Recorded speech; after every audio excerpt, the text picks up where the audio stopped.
Gaza के खान यूनिस में Hamas की चौकियों पर इजराइल की सेना ने मारा छापा। आईडीएफ ने जारी किया छापेमारी का वीडियो।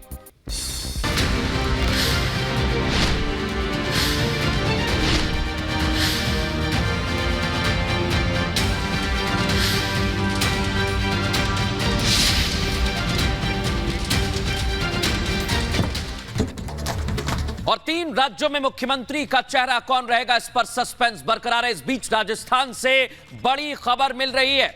चुनाव में जीत हासिल करने वाले योगी बालकनाथ का बयान इस पर सामने आ गया है, क्योंकि राजस्थान में उनके नाम की भी चर्चा बड़े जोर शोर से चल रही है। और इसी से जुड़ी हुई बड़ी खबर हम आपको बता रहे हैं। बाबा बालकनाथ ने इस्तीफा दे दिया है और एक एक करके जो बड़े चेहरे मैदान में उतारे गए थे, उनके इस्तीफे की खबर मिल रही है। संसद सदस्यता से उन्होंने इस्तीफा दे दिया है। इसके साथ साथ आपको यह भी बता दें, तिजारा सीट से निर्वाचित हुए हैं, यानी विधायक के तौर पर जीत के आए हैं, इसलिए अपनी सांसदी से उन्होंने इस्तीफा दे दिया है। इसके बाद अब राजस्थान में गहमा गहमी बहुत ज्यादा बढ़ गई है, क्योंकि कई सारे नामों की चर्चाएं तो हैं और एक के बाद एक सांसद यानी जो बड़े चेहरे उनके इस्तीफे से यह लग रहा है कि रेस में कई नाम बने हुए हैं। तो बाबा बालकनाथ की हम यहाँ पर बात कर रहे हैं, जिन्होंने इस्तीफा दे दिया है। और बाबा बालकनाथ वो चेहरा है जो सीएम पद की रेस में बना हुआ है।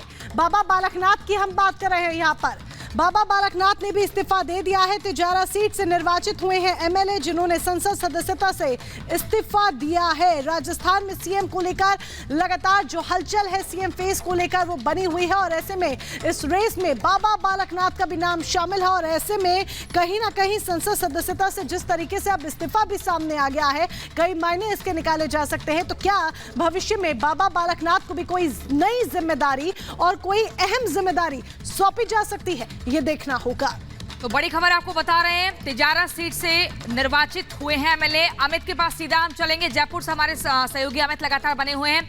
अमित, लगातार हम उन सांसदों के बारे में बता रहे हैं जिन्होंने विधानसभा का चुनाव जीता और अपने पद से अब इस्तीफा दे दिया है, संसदीय पद से। उसमें बाबा बालकनाथ का नाम भी अब सामने आया है। तो ऐसे में क्या कुछ माना जा रहा है? देखिए, बाबा बालकनाथ की जब भी बात होती है, माना जाता है कि मुख्यमंत्री की रेस में सबसे आगे है ये चेहरा।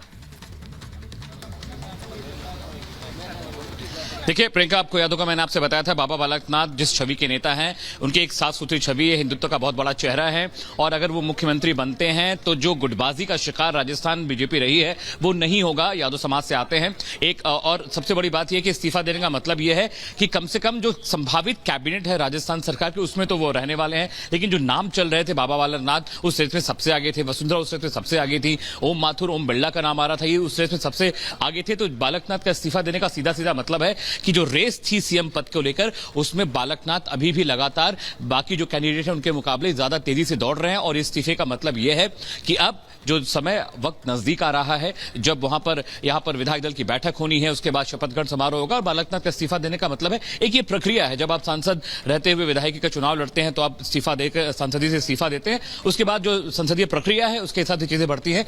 लेकिन इस्तीफे का मतलब ये समझिएगा, जो संभावित कैबिनेट है उसमें जगह पक्की है। और मुख्यमंत्री का चेहरे में सबसे आगे अगर कोई चल रहा है वसुंधरा राजे के अलावा, तो वो बाबा बालकनाथ हैं। बिल्कुल। जी मोनिका, जिस तरीके से आप बता रहे हैं, बाबा बालकनाथ का नाम सबसे ज्यादा आगे चल रहा है। सवाल यहाँ पर यह भी उठता है, क्योंकि देखिए जो चेहरे आगे हैं उसमें कहीं ना कहीं लोग ये भी डिमांड कर रहे थे कि जिस तरह से एक संत को जिम्मेदारी दी गई, एक योगी को जिम्मेदारी दी गई यूपी की, उसी तरीके से एक राजस्थान में भी दी जाए।